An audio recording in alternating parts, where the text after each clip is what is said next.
Hello and a very warm welcome to the LSEG Sustainable Growth podcast, where we talk to leading experts about a wide range of topics covering sustainability, business and finance. I'm your host, Jane Goodland, and this week I talk to Ben Daly, who's the Global Head of Transition Finance at Standard Chartered. We talked about some of the transition finance deals that they're involved in across the world, raising capital for large decarbonisation projects, including a wide range of technology, from carbon capture and storage to renewables and pretty much all aspects of electrification. So let's hear more from Ben. Well, hello, Ben, and thank you so much for joining us here on the LSEG Sustainable Growth podcast. Now, I am absolutely looking forward to this conversation because I think you've got a really, really interesting job. So I can't wait to get stuck into that. Thank you very much, Jane. It's really good to be here. So you are the Global Head of Transition Finance for Standard Chartered Bank. I'm curious, what on earth does that mean? What's involved in the job? And how on earth did you come to be doing it? Okay, let me start with the first bit of that. What is transition finance? So we set up a team a couple of years ago, and it's really focused on ensuring there is lots of capital going to decarbonisation projects globally.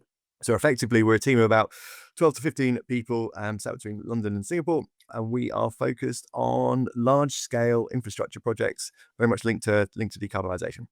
How on earth did you come to be doing that job? Yeah, okay, so good question. So I've got a natural resource background, so I've been working with oil and gas and metals and mining clients for some time, and I think the turning point in my career was got involved in a really fascinating project in Iraq in about 2022. And this at the time was the largest anti-flaring project anywhere in the world. And it was a sort of joint venture between the Iraqi government, Shell, and a company called Basra Gas. The outcome of this project was effectively a saving of around 10 million tons of CO2 every year. And it kind of really sort of kickstarted my interest in using capital to enable the large-scale decarbonisation projects. Yeah, I mean, 10 million tons is quite a lot, right? I'm interested now to get to a bit of this sort of the detail and what this means in practice, because we kind of hear transition finance as a bit of a term that's bandied around quite a lot. And sometimes it's difficult to kind of know what that actually means in practice on the ground in terms of projects. So can you give me a sense of the deals? Are these really sort of massive deals, or are they small deals? And I suppose that the next question onto that is really, does that represent enough? Or do you think that this is kind of a massive market that's only just beginning? Yeah, absolutely. So I think the first point is that transition finance hasn't yet got a definition that everyone aligns to. So I suppose what I'm doing here is giving sort of Standard Chartered view on what transition finance means. So if I overlay or start with Standard Chart generally focuses on big projects. So we are working with large sponsors or large developers, and we focus there primarily over sort of ventures or sort of technologies, startup businesses. So point number one is these are big projects. And just to give a couple of examples of that. So we've in the UK recently been supporting the first wave of carbon capture and storage projects. So these are in the northeast and the northwest of the United Kingdom, and these are multi-billion-dollar projects. We've also supported a whole host of gigafactories developed across our sort of home networks. And What do you mean by gigafactories, just so that we're clear? Yeah, so gigafactory. So if you're driving an electric vehicle is effectively a large battery pack with some wheels and a couple of seats in it. The core component of that is obviously the battery, and a gigafactory is it's manufacturing of batteries, basically. Okay. But each one of these manufacturing setups costs billions of dollars. So I think most of our focus has been on the sort of the core infrastructure that you need to have in place to enable decarbonisation. So that's sort of point one. We're focused on the bigger projects. Number two is it enough money? I think the answer has to be no, insofar as all climate science is pointing to the fact that the world is still getting hotter, and climate events are occurring more frequently, or negative climate events are occurring more frequently. So I think on one hand, there isn't sufficient capital going to low carbon solutions. I do, though, want to sort of preface that by saying that there is also a huge amount of money going into projects. Again, we do a lot of work in China, we do a lot of work in India, so even the heaviest emitting countries are still making vast investments into renewable energy, into the development of newer, cheaper solutions. So I think the example there would be electric vehicles. The cost of batteries continues to come down, and the cost of solar panels also continues to come down.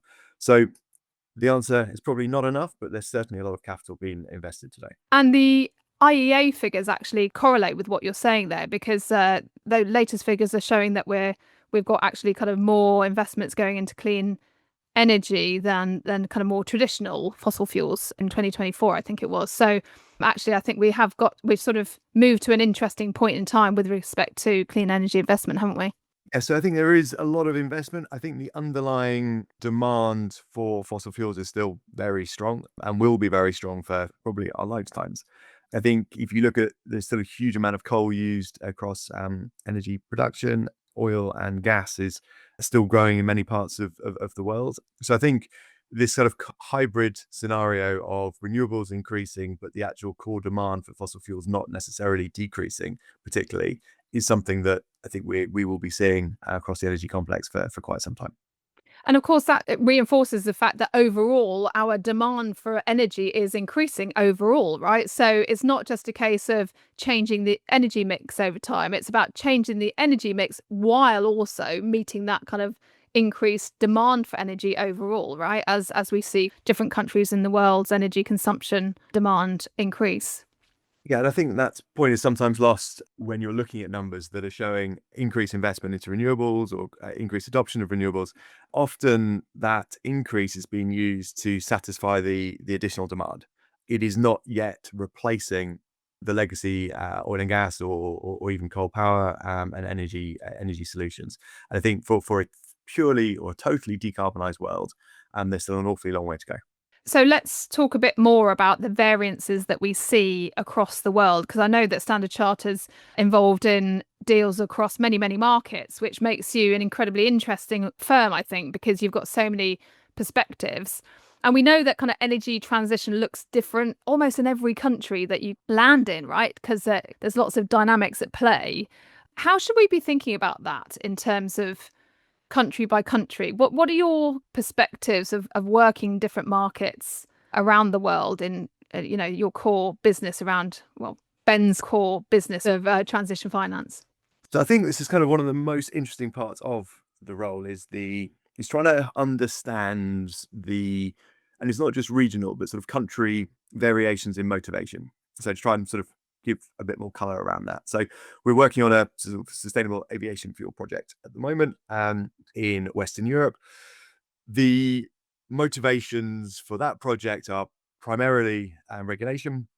So there is now a blending mandate. You've also got a consumer base who are at least willing to consider paying a bit more for their flight if it is a lower carbon option. So that motivation is clear. But then we jump into one of our other home markets. So I spend a lot of time in India, and the motivation there is often very different. And here you've got a country that is a net importer of oil and gas, and I think certainly one of its largest US dollar outflows is procuring oil and gas. And so the motivation there to generate a alternative fuel source that is free of being beholden on global energy prices is probably one of the major motivators to develop a hydrogen economy domestically, for example. If we keep going further east in China, again, the motivation is different. So whilst China is the largest gross emitter, it's absolutely critical for producing the vast majority, in fact, of the technological solutions to decarbonize. So whether or not that's solar panels, batteries, etc. So the motivation there in some ways is actually sort of growing market share and sort of GDP growth within China. I think that is one of the sort of the core complexities when you're trying to sort of solve a global problem, is that the motivations in many of the markets are entirely different. And so trying to find sort of synergies across them, and then also ensure that the supply chains across the relevant players across the decarbonisation value chain are all aligned. But why does it matter that the motivations are different? Not necessarily. I think we get too fixated on trying to see alignment. And I think that there's always a danger, certainly working for a bank that's PLC'd in London, is to try and apply a sort of a very much a London or a Western lens on motivations across all our clients. And I think certainly for me as a sort of banker, the more success I can have in understanding what is driving our clients to make certain investment decisions, the more effective I am at being able to deploy capital. And so long as we keep coming back to the core principle of trying to decarbonize and trying to sort of enable the energy transition, then I think it's a success. So we've talked a bit about the different technologies that are receiving investment. So you mentioned carbon capture and storage, you've talked about sustainable aviation fuels, you've talked about solar, etc.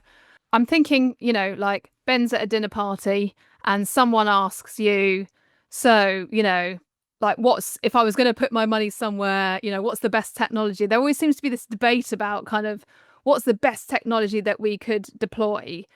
And I suspect the answer is, well, it depends. It depends where you are and all this sort of stuff. But, from what you're seeing, what are the most compelling technologies right now that your customers are looking to get finance for?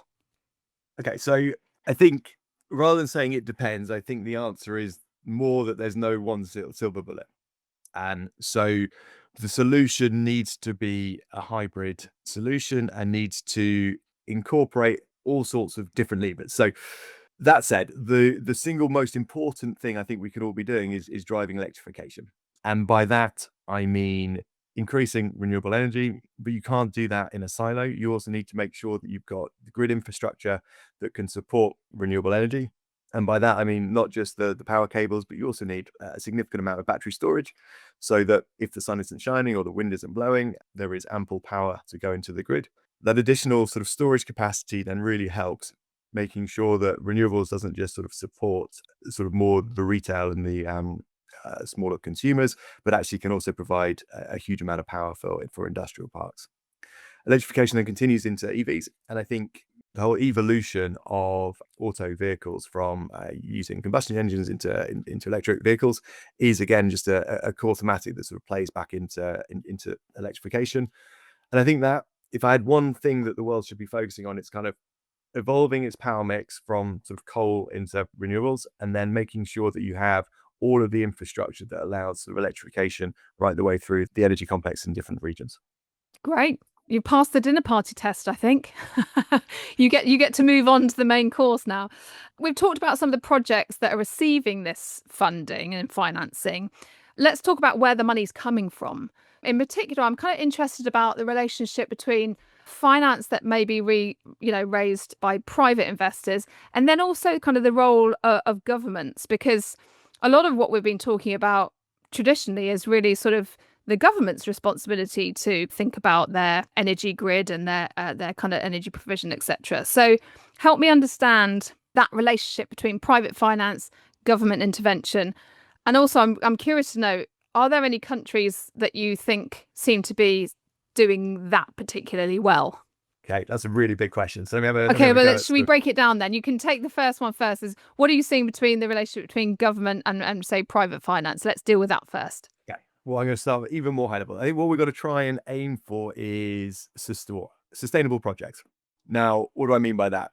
When I've got my bank hat on, lending to projects or supporting projects that have got a high reliance on government subsidies carries quite an outsized risk. So it's something that we certainly look at, and we encourage governments to support projects. But projects that are out the money and really require subsidies are things that, again, you'd really rather try and develop the core demand and supply dynamics that sits behind the project so that they can work without government support. So that's always our starting point. So what's the role of private capital and then governments? I think it's sometimes said that there isn't enough capital to support the energy transition. I don't think that's true. I think there's an awful lot of private capital, both within banks, but also the number of sort of energy transition funds that sit between major investors and global sponsors is huge. It's making sure that there is the right landscape to deploy the capital. And then I come back to the role of government. So I think where governments can be really helpful, in addition or instead of just the subsidy landscape, is the policy landscape. I think I referenced the carbon capture and storage projects recently, and the setup there was a regulated asset-based model, which allowed a lot of private money to flood into these projects. In the UK, again, we've also seen contracts for difference. Again, these are unlocked. So it's not that the government necessarily needs to put in direct capital. It is really just ensuring that there is sufficient certainty that that basically the demand signals are there for private capital to come in. And then where are we seeing this work well, do you think? The obvious place to look is Western Europe because it's got the effectively the loudest policy landscape, but I don't think it's necessarily the most effective when you compare it to some of the other parts of the world. And I've given some examples already about motivations being different. I think we've got to look at China. I think if you think about the dominance of China today in both the production of batteries, the production of solar panels, also a lot of the kind of just the core refining of the materials that need to go into batteries, etc. That control and that sort of cost effectiveness of producing core component parts is something that is now becoming very enviable for the rest of the world. I think other areas that are sort of doing things well linked to sort of policy, I do think there is just a big opportunity, and I referenced India earlier, about if you can find a scenario where you're a net importer of a commodity, or there's a domestic subsidy in place for the fossil fuel alternative, like turning that off or turning that support into something that is driving a sort of clean energy outcome, I think can have huge impacts or huge positive impacts, because firstly it decouples you from a global market, but then also drives a cleaner energy outcome with greater security domestically. So let's move to another market which might be a bit trickier, and that's Africa. Now, I know that Standard Chartered's got a big footprint there, so I'm curious to know what your experience is in the African markets around energy transition or kind of transition finance. I think there's always sometimes a misnomer. So again, I referenced having Zambian family earlier. I've also done a lot of work with the mining sector. So Central Africa, so Zambia, DRC, etc. They've got a huge amount of green energy. So it's hydro, it's not wind farms. But if you look at the grids of Central African or many Central African countries, it's sort of north 95% clean energy. So in some cases, the demand for or the requirement for the energy transition isn't necessarily there as strongly. I think the point for many countries in sub-Saharan Africa in particular is energy access. And I think the motivation for Stanchart and for many others in that instance is to ensure that energy access is or that extra demand is satisfied through clean energy solutions rather than building new coal power plants. And I think there's a lot of again, I'll come back to policy as a really good example. So if any listeners have been to South Africa, in recent years, load shedding has been a real issue. The big unlock there was a policy change that allowed basically private enterprises to build power up to 100 megawatts versus the historic regulation that required you to have a full generation license if you built over 1 megawatt. Now, as soon as that policy unlock occurred, then private enterprise pitched up, and the build out of renewables in South Africa has been incredibly impressive. That has provided a number of upsides. One is just greater certainty of energy. Load shedding has decreased. Two, you've got an increase in clean energy, reducing the reliance on coal power. And three, I think it's also just been a very good economic driver. I think lots of people have built businesses and have had some significant financial success as a result of it. So I think that's sort of coming back to your point earlier about every country being very different. I mean, Africa is obviously a huge landmass with multiple different complex countries within it. But it may not have the same number of large-scale transactions announced as other parts of the world. But I think there is still a great opportunity, and in many countries already quite a decarbonised grid. That's really interesting. I think that's a different perspective than I've heard previously. So thanks for sharing that. I want to move us around the world again and back to London, basically, where I think you are located today, to really think about kind of London as a hub for transition finance. And I'm wondering whether or not, to what extent is that a reality, and to what extent could London be a kind of a catalytic force for kind of more international transition finance? Yeah, and I've referenced before that there isn't yet a sort of global standard, but I think the City of London and sort of broader London financial services has invested a lot of time over the last sort of 18 or so months to try and accelerate and coalesce around some core themes in respect of transition finance. So I think to respond to your question, there is motivation, and I've been really impressed with a lot of the work done, and I'm encouraged. I think my part of the transition finance world is less around the policy or the landscape. It's more around sort of the real asset deployment. So I think in addition to the great minds that sit in London and kind of the motivation to create the frameworks, I think we're also just a really good place for raising money for large infrastructure projects. And that is effectively what transition finance is. It is sort of low carbon infrastructure.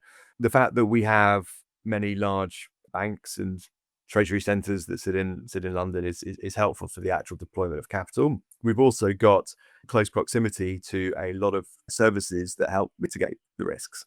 That could be the insurance market, it could be our sort of legal profession, etc.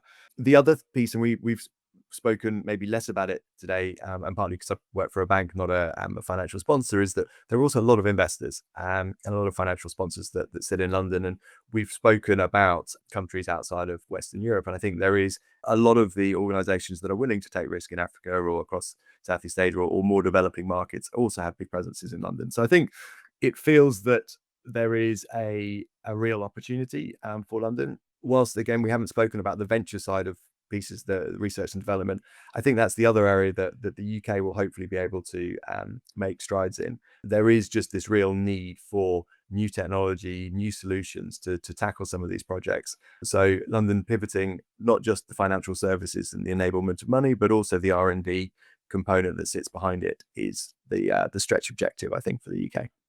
How very exciting, Ben. I think it really does feel quite positive in terms of a sort of a maturing of the financial ecosystem and all the other parts of the ecosystem that feed into that to be able to mobilise capital to these decarbonisation projects. So exciting times. And thank you so much for sharing us a bit of a whistle-stop tour around the world, actually, about some of the projects that you guys are involved in, and also how to think about this in a sort of localized way as well. So I think it remains to say for me, thank you very much for coming on the show and sharing your expertise and telling us about your day job, which I think is fascinating. So lucky you having such a fascinating job. Thank you very much. Again, great to see you. My pleasure. Thank you. Well, that's all we have time for, I'm afraid, but I hope you enjoyed that episode with Ben. And if you did, please don't forget to follow us and rate us on Spotify, Apple Podcasts, or any other platform you use. If you've got questions, comments, or someone you'd like us to talk to, then do get in touch by email at fmt@lseg.com. That's all from me, but watch out for the next episode very soon.